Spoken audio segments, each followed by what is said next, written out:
मैं उम्र में 14 साल की हूँ। मेरे ताऊजी हवेली के एक गंदे कमरे में बीमार औरतों को भेजते थे और 5 दिन के बाद वो बिल्कुल सही सलामत बाहर आ जाती थी। ताऊजी सिर्फ औरतों का ही इलाज करते थे। एक दिन मैं खुद कमरे में जाने लगी तो मम्मी ने पकड़कर मुझे बहुत मारा और कहा, खबरदार इस कमरे के पास भी देखा तो मैं तुम्हारे हाथ पांव तोड़ दूंगी। एक रात मैं बीमार थी और मैंने सोचा ताऊजी के उस गंदे कमरे में जाती हूँ तो मैं ठीक हो जाऊंगी। लेकिन जैसे ही मैं कमरे में गई तो मेरी आत्मा कांप उठी और चक्कर खाकर मैं वहीं पर बेहोश हो गई, क्योंकि वहां तो मेरा नाम सुरभि है। मेरी उम्र 14 साल की थी। मेरे ताऊजी गांव के छोटे से डॉक्टर थे। हमारी एक बहुत बड़ी कोठी थी, लेकिन एक कमरा ऐसा था जहां पर किसी को भी जाने की इजाज़त नहीं थी। मेरी उम्र उस समय कम थी, इसलिए मेरे दिल में हमेशा ये जानने की इच्छा होती कि आखिर इस कमरे में क्या होता है। वो कमरा मेरे ताऊजी का था। देखा जाए तो वो कमरा नहीं था, बल्कि बहुत बड़ा हॉल था जिसमें बहुत बड़ा गेट लगा हुआ था। मैं सारे घर में इधर उधर घूमती फिरती थी, क्योंकि मैं खानदान की इकलौती बेटी थी, इसलिए बहुत ज़्यादा लाडली थी। लेकिन उस कमरे के पास जाने की मुझे भी इजाज़त नहीं थी। मेरी मम्मी कहती थी कि तुमको इस कमरे में कभी भी नहीं जाना है, ये गंदा वाला कमरा है, घर का फालतू सामान यहाँ रखा गया है। लेकिन अगर यहाँ पर घर का गंदा सामान रखा जाता था तो मेरे ताऊजी उस कमरे में औरतों को क्यों भेजते थे? और 5 दिन तक औरतें वहाँ से बाहर नहीं आती थीं। 5 दिन के बाद वापस आती और फिर अपने घरों को चली जाती। उनके लिए 5 दिन का खाना पानी भी सब उसी कमरे में जाया करता था। जब उस कमरे में कुछ नहीं था तो 5 दिन तक लोग वहाँ क्या करते थे, और वह भी औरतें।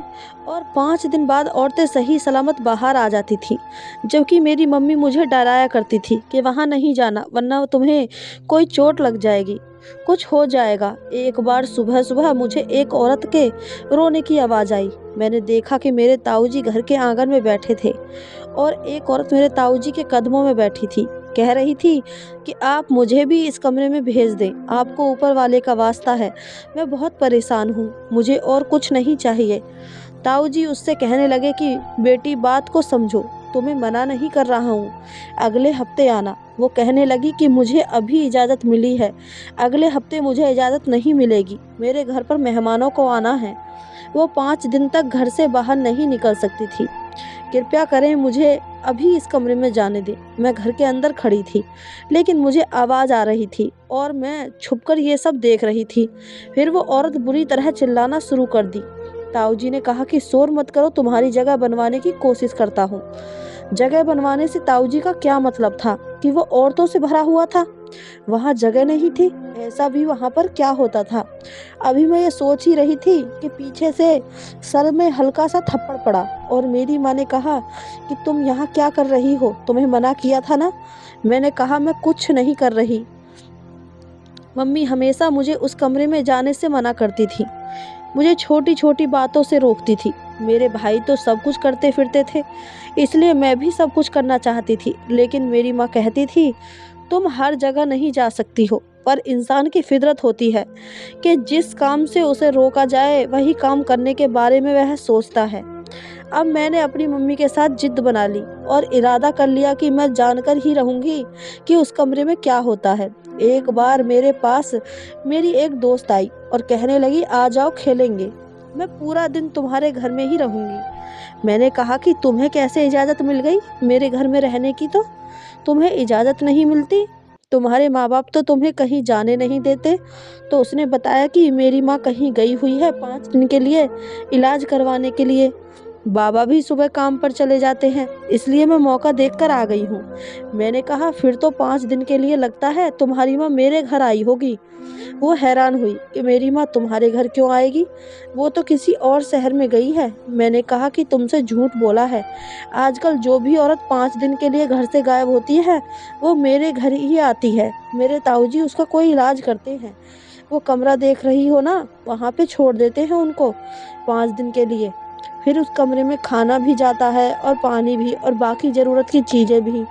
वो कहने लगी फिर तो मुझे अपनी मेरी माँ से मिलना है। मुझे उसकी बड़ी याद आ रही है। चलो अंदर चलते हैं। मैंने कहा कि इतनी अच्छी किस्मत नहीं है हमारी, वहाँ किसी बच्चे को नहीं जाने देते। जाने नहीं देते तो क्या हुआ, हम चले जाएंगे। हमको कौन सा सबको बताकर जाना है कि हम अंदर जा रहे हैं। मैंने कहा कि हाँ, बात तो तुम्हारी ठीक है, लेकिन अगर पकड़े गए तो बड़ी बेइज्जती होगी। कहने लगी कि कुछ नहीं होगा, जान से तो नहीं मार देंगे ना। मुझे मेरी मम्मी से मिलना है, उनसे बात करनी है, पूछना है उनसे कि उनको ऐसी कौन सी बीमारी है कि वो 5 दिन के लिए घर से बाहर चली गई। छोटे छोटे बहन भाइयों को मेरे हवाले करके पूरा दिन मैं काम करती हूँ, थक जाती हूँ यार, मदद करो मेरी। मैं अपने दोस्त के कहने पर उस कमरे के करीब चली गई और सीढ़ी लगाकर अंदर जाने की कोशिश करने लगी। मेरी सहेली सीढ़ी को पकड़ के खड़ी थी और मैं ऊपर चढ़ रही थी। जैसे ही मैं अंदर झांक कर देखने वाली थी, वैसे ही मेरे कानों ने कुछ सुना। मेरी मम्मी की आवाज़ थी जो मेरी सहेली को डांट रही थी और मेरी सहेली को मार भी रही थी। मुझे भी मेरी माँ ने देख लिया और सीढ़ी को हिलाना शुरू कर दिया कि नीचे गिरा दूंगी मैं, जल्दी नीचे आओ। मैं जल्दी जल्दी नीचे आई और मुझे पता था कि आज मेरी अच्छे से पिटाई होगी, और वही हुआ। मम्मी ने मुझे भी मारना शुरू कर दिया। मेरी सहेली को भी कहा कि तुझे क्या है, इस कमरे से क्यों ये सब कर रही है, आज नहीं छोड़ूंगी। बहुत मारा मुझे। मेरी सहेली को भी मारा और उसे घर से निकाल दिया। शाम को पापा को भी ये बात बताई तो पापा ने भी मुझे डांट दिया। जबकि आज तक तो जब मम्मी पापा से मेरी शिकायत करती थी तो पापा यही कहते थे कि मेरी लाडली बेटी को कोई कुछ ना कहे, उसको तो 7 खून माफ़ हैं, जो करती है करने दो। लेकिन आज तो पापा ने भी मुझे बड़ी बड़ी आंखें दिखाकर कहा कि आइंदा तुम इस कमरे के पास नहीं जाओगी। सुन लिया सुरभि, नहीं तो मुझसे बुरा कोई नहीं होगा। जितना मुझे मेरे माँ बाप मना कर रहे थे, उतना ही मेरे अंदर जिद गुस्सा बढ़ता जा रहा था। एक दिन मैंने उस कमरे से चीखों पुकार की आवाज़ सुनी। एक औरत चीख रही थी और कह रही थी कि मुझे बाहर जाने दो, मुझे यहाँ पर नहीं रहना, मुझे ये काम नहीं करना।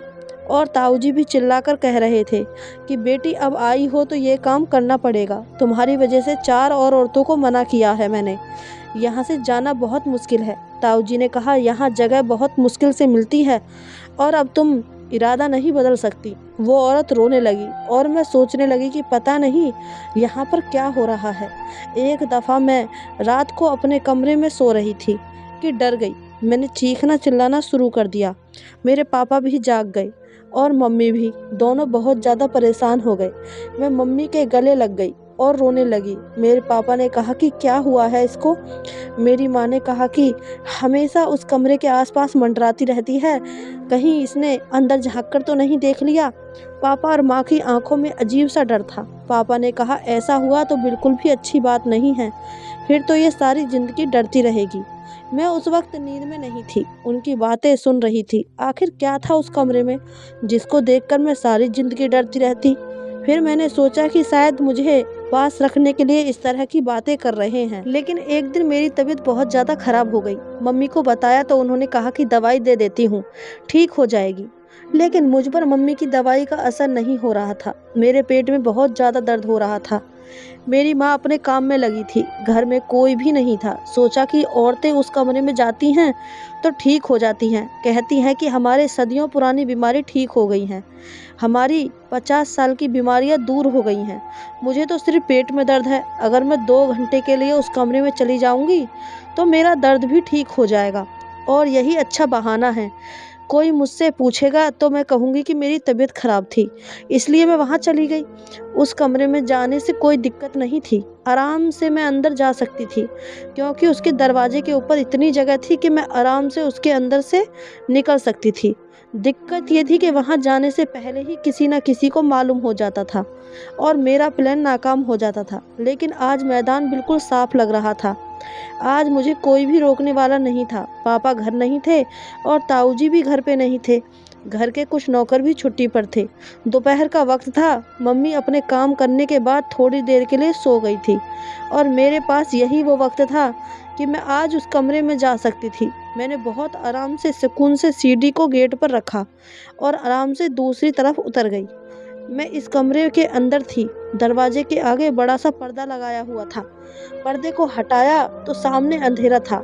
हालांकि दिन का वक्त था। मैं कमरे के अंदर आ गई और मुझे महसूस हुआ कि जैसे उस कमरे में मेरे अलावा भी कोई है। मैं आसपास देखने लगी कि कहीं तो लाइट लगी होगी। कमरा बहुत बड़ा था, इतना बड़ा कि कमरों के हिसाब से वहाँ 10 कमरे बनाए जा सकते थे। उसको कमरा नहीं कहना चाहिए था, ये तो किसी तबेले जैसा लग रहा था।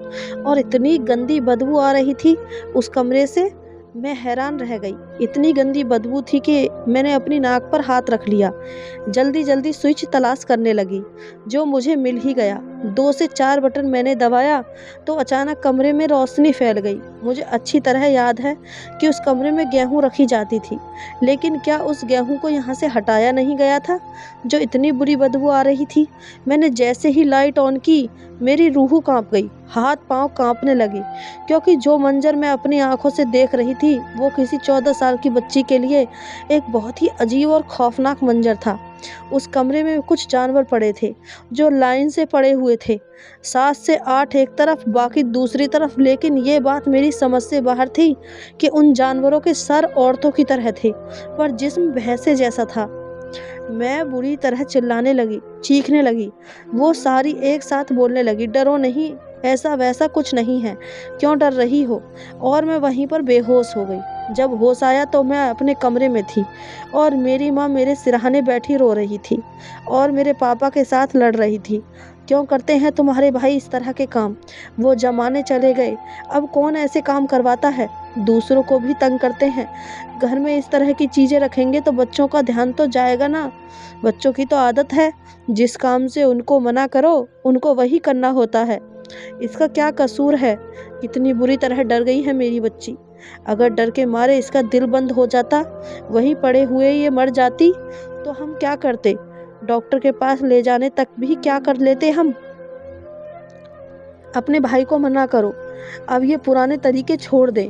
कोई नहीं करता ये सब। अगर मेरी बच्ची को कुछ हो जाता तो मैं कभी माफ़ नहीं करती तुम सबको। तुम सब लोगों को कह रहे थे कि वहाँ तो कुछ नहीं है, बस गेहूँ होती हैं, पर ये तो इसी घर में रहती है। मेरे पापा ने कहा इतनी सी छोटी नहीं है, ये अच्छी भली बड़ी हो गई है, 4 साल बाद जवान हो जाएगी। मेरी माँ ने कहा कि बस मेरी बच्ची की जान मेरे लिए सबसे ज़्यादा है। मैं अपने घर में इस तरह की कोई हरकत नहीं होने दूंगी। ख़त्म करो ये सब, वो सारा काम, तौबा करें। इस उम्र में इस तरह की हरकतें ना करें। कल को किसी को कुछ हो गया तो उसका जिम्मा भी हमारे गले में पड़ जाएगा। मैं उठी और मैंने डरना शुरू कर दिया कि मैंने वहाँ भैंस देखी थी। उस कमरे में भैंस पड़ी हुई थी, लेकिन उनके सर औरतों के थे। ये क्या हो रहा है मम्मी? मैं बुरी तरह चिल्लाने लगी और मेरी माँ फिर से रोने लगी। अब तो मेरे पापा भी परेशान हो गए। 1 हफ्ते तक मैं इसी तरह डरती चिल्लाती रही। मुझे बुखार रहा, मेरी हालत बहुत बुरी रही, यहाँ तक कि मुझे हॉस्पिटल में दाखिल कर लिया गया। मेरे माँ बाप ने मुझे बहुत प्यार किया। 3 दिन के बाद मैं कुछ नॉर्मल हुई और फिर मुझे मेरे घर ले आए। फिर एक दिन मेरे ताऊजी और मेरे माँ बाप दोनों मेरे पास बैठे और उन्होंने मुझे कहा कि बेटा, तुम जिस चीज़ से डरती थी, हम तुम्हें उसके बारे में बताना चाहते हैं और तुम्हें इसलिए उस कमरे में जाने नहीं देते थे कि कहीं तुम डर ना जाओ। और फिर देखो तुम्हारे साथ क्या हुआ। मैंने कहा वो सब क्या था, मुझे बताइए, नहीं तो मेरा दिमाग फट जाएगा। मेरे ताऊजी ने कहा कि ये एक बहुत पुरानी परंपरा है। जो तुमने देखा वो एक तरीका है इलाज का। वहाँ पे ऐसा कुछ नहीं हो रहा था। वहाँ पर कोई गाय भैंस नहीं थी, वो सारी की सारी औरतें ही थीं। दरअसल इस तरीके के इलाज में एक ऐसे शख्स को जिसको कोई बहुत ही ज़्यादा पुरानी बीमारी हो, जिसका वो सालों से इलाज करवा रहा हो लेकिन वो ठीक नहीं हुआ हो, तो 5 दिन के लिए उसे बड़े जानवर की खाल में पूरी तरह अपने आप को लपेट कर गुजारने होते हैं और एक कमरे में पड़े रहना होता है। यह तरीका बिल्कुल भी आसान नहीं होता कि 5 दिन तक जानवरों की खाल को अपने बदन से लगाकर रखना होता है। इसमें से बहुत बुरी बदबू आती है जो आपको बर्दाश्त करनी होती है। खाना भी आपको बहुत ही हल्का खाना होता है। ये अमल बहुत ज़्यादा मुश्किल है। ज़्यादातर लोग इसे नहीं करते। पुराने वक्तों में बहुत करते थे, फिर लोग इससे दूर होने लगे क्योंकि ये कोई आसान काम नहीं है। लेकिन एक बार इस तरीके का जिसका जिस्म गुजर जाए तो यह समझो कि वह दोबारा से पैदा हुआ है, उसकी सारी बीमारी दूर हो जाती हैं। इसलिए मैं ये सब करवाता हूँ, क्योंकि ये हमारी पुरानी परंपरा है और इससे फ़ायदा बहुत ज़्यादा होता है।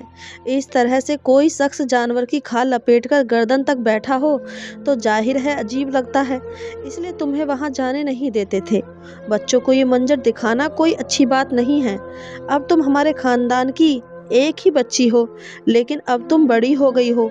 सोचा था कि तुम्हें एक बार समझाना ही काफ़ी होगा, लेकिन तुम तो वहाँ पर जा पहुँची। मैं ये बात सुनकर हैरान रह गई और मैंने कहा कि क्या वाकई उससे फ़ायदा होता है? तो मेरे ताऊजी ने कहा कि हाँ, बहुत ज़्यादा फ़ायदा होता है, लेकिन ये काम बिल्कुल भी आसान नहीं है। औरतों के लिए तो बहुत ही मुश्किल है। ये तरीका इलाज सिर्फ मर्दों के लिए था, क्योंकि औरतों का 5 दिन तक ऐसे बैठे रहना कोई अजीब सी बात लगती है। लेकिन मैंने औरतों का इलाज भी करवाया। इलाज तो सबके लिए होता है। जब मुझे पता चला ये तो एक तरीका है इलाज का, तो मेरे दिल से सारा डर निकल गया। अचानक से मैं बहुत नॉर्मल हो गई। लेकिन मेरे माँ बाप ने ताऊजी को कहा कि वह ये काम आइंदा नहीं करेंगे। मैंने कहा अपने घर वालों से कि मैं अब बिल्कुल ठीक हूँ, आप ताऊजी को ये काम करने दें।